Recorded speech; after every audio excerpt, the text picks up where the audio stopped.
यांची एकजूट राहणं ही फार गरजेची आहे.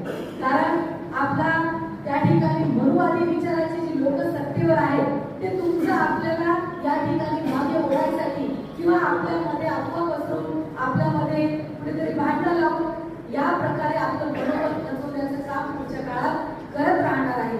त्याला आपल्याला कुठेही थारा द्यायचा नाही आहे.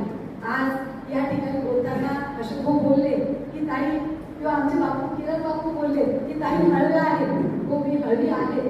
कारण माझ्या सर्वांसाठी माझ्या सर्व भावांनी जी मेहनत घेतली ती मेहनत मी स्वतः पाहिली आहे आणि कुठेतरी ती भावना जेव्हा मनात येते तेव्हा मन दाटून येते.